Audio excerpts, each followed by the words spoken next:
पर हम लोग सब दूर घूमे, फिर अचानक मेरे मिस्टर और हम वापस आने वाले थे, पर मेरे मिस्टर बोलते मेरे को वॉशरूम जाना है, मेरे साथ चल। बेटा मेरा उधर गेट की तरफ जाने लगा और हम ऊपर वॉशरूम बना वहाँ पर आ गए। पर मेरे मिस्टर जैसे वॉशरूम करके बाहर आए, मैंने चलो, बस इतना मैंने बोला था उनको, चलो। उतनी देर में सबसे पहले जो स्लाइडिंग वाली आती है ना, वहाँ पर ढप करके आवाज़ आई, तो हम सोचे कि वो जो स्लाइडिंग वाली रोप है ना वो टूट गई, तो उसकी आवाज़ आई। पर थोड़ी देर बाद जब हमने पीछे मुड़ के देखा गेट की तरफ, तो वो एक फर्स्ट गोली जिसको मारी थी, और वहाँ लड़की रो रही थी कि मेरे को ही मार दो, जो भी थी वो। बस इतना उधर दूर से इतना ही सुन ही आ रहा था। और फिर उसके बाद तो वो जहाँ जा रहे थे वहाँ बंदूक मार रहे थे, बस उधर कुछ भी आवाज़ नहीं आ रही थी, सब छुप रहे थे, सब इधर उधर दौड़ रहे थे। हम लोग वॉशरूम के पीछे छुप गए थे। आपके जो हस्बैंड थे उन्होंने आपके बेटे की और बेटी की जान बचाने के लिए काफ़ी कोशिश की, आप लोग को छुपाने की भी कोशिश की। जी,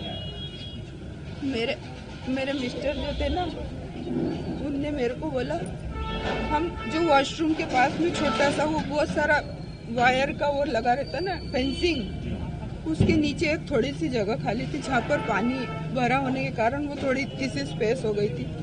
उसमें से वहाँ हम 27-28 जने थे, हम लोग ऐसे निकल के दौड़े बाहर, दौड़ रहे थे ना हम लोग सब।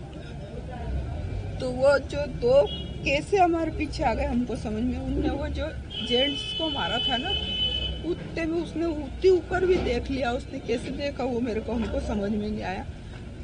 उनमें से मैंने बोला उनको, सबको वहाँ से बोला मैंने, उसने वहाँ पे भी देख लिया, अपन यहाँ से दौड़ो कहीं। तो मेरे मिस्टर बोलते चल जल्दी, पर वहाँ सबसे पूछ रहे थे फ़ोन दे दो, क्योंकि मेरे मिस्टर के पास पोस्टपेड वाला फ़ोन नहीं था।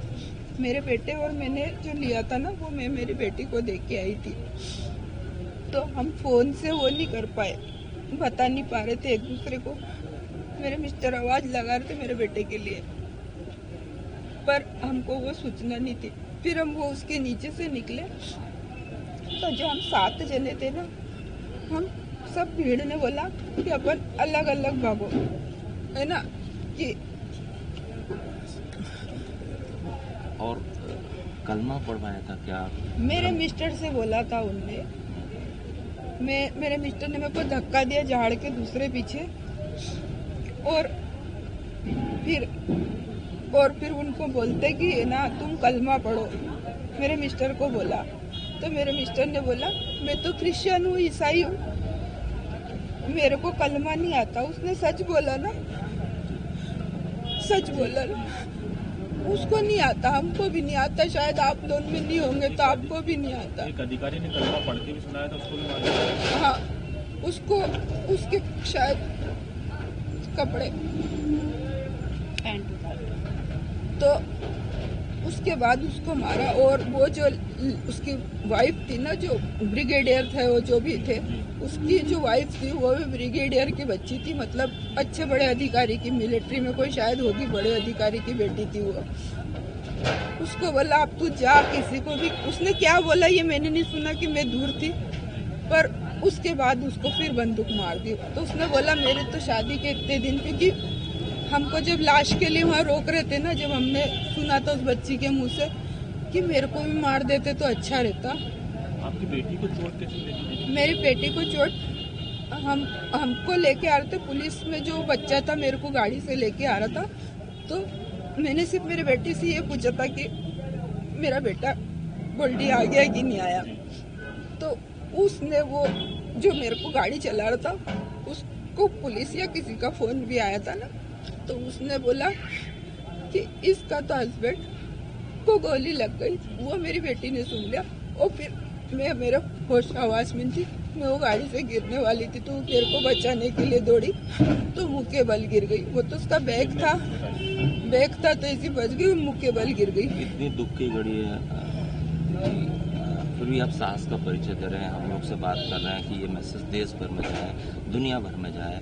आप किस तरह की कार्रवाई होना चाहिए, क्योंकि ये पहली बार नहीं हुआ है। सर पहली बार नहीं हुआ, दूसरी बार नहीं हुआ। पहली बात तो ये है कि वहाँ पर फौज होनी थी, क्योंकि इतना बड़ा क्षेत्र था, वहाँ पर कोई तो सिक्योरिटी होनी थी, जो कि अपन कश्मीर इतनी बड़ी मुश्किल से अपने देश को बना पाए, उसके लिए तो अपने पास उसकी सिक्योरिटी होनी थी, वो नहीं थी। मेरा बेटा जब हॉस्पिटल पहुँच गया, उसको घोड़े ने बचाया, कैसे बचा वो नहीं मालूम मेरे को, इतनी सिक्योरिटी के बाद। और सर ऐसी सजा नहीं होना चाहिए कि उसको जेल में रखो, फांसी दो, ये नहीं होना चाहिए। किस तरह की सजा आप जैसे वो बिना डरे। सर आप बताएं, एक बात बताएं, हम सब यहाँ बैठे हैं, हम किसी को मार देंगे तो क्या हम एक दूसरे का वीडियो बना पाएंगे? वो दोनों बच्चे कपड़े बदल के आए हुए, वो दूसरी जगह से, इधर हमको जिस साइड से मारा ना, उसके दूसरे साइड से वो आ रहे थे, 3 जने थे। एक ने वो लंबा कपड़े पहने थे, एक ने शर्ट पैंट टी शर्ट और वो पैंट पहनी थी ऐसी। तो वो दोनों एक दूसरे की फोटो खींच रहे थे, तो क्या ये अपन कर सकते? जब वो गोलियां चला रहे थे बेगुनाह पे, उस समय सेल्फी ले रहे थे? नहीं, वो सब फोड़ लिया उनने, बहुत सारी बंदूकें चला ली, कम से कम 40-50 फट की आवाज थी वहाँ पर। मेरा तेरा कोई भी नहीं था वहाँ। और उसके बाद वो फोटो खींच रहे थे। जब मेरे को होश आया, मेरे को होश इसलिए आया कि ये तो मेरा सुन हो गया था, मैं बर्फ से ही मर जाती, ठंड से मर जाती। हमने सुना कि वहाँ पे कई जो मैसेज थे, जो आतंकी थे, वो महिलाओं को छोड़ रहे थे और उनसे ये कहते कि ये मोदी को बता देना या तुझे छोड़ दिया, इस तरह का कुछ ऐसा था? वाला तो नहीं था, क्योंकि मैं मेरे मिस्टर के पास थी, मेरे को तो ऐसा कुछ नहीं बोला। दूसरों को बोला हो? नहीं, मैंने नहीं सुना। जो मैंने नहीं सुना, मैंने मारते हुए देखा, मैंने छोटे बच्चों को मारते हुए देखा। जो मैंने देखा वो मैं बता सकती हूँ। कुछ बोला उन्होंने, क्यों मार रहे हो? मेरे मिस्टर को उनने बोला ना कलमा पढ़ो, मेरे मिस्टर ने बोला ईसाई, मैं तो ईसाई हूँ, मैं नहीं मार सकता। तो बोले वो फिलिस्तीनी का है वो जगह, बोले जैसा फिलिस्तीनी बन जाएगा, यहाँ तो सब कलमा कलमा ही चलेगा, ये बोला था सर उसने। अच्छा, ये किस तरह की सजा आप किस तरह की सजा सर जैसे वो निर्डर होके दूसरे को मार सकते, वैसे अपना नागरिक उसको निर्डर होके मार सके। ठीक है, बहुत बहुत धन्यवाद। सुशील जी की पत्नी है, काफी साहस से बैठे थे, उन्होंने कहा कि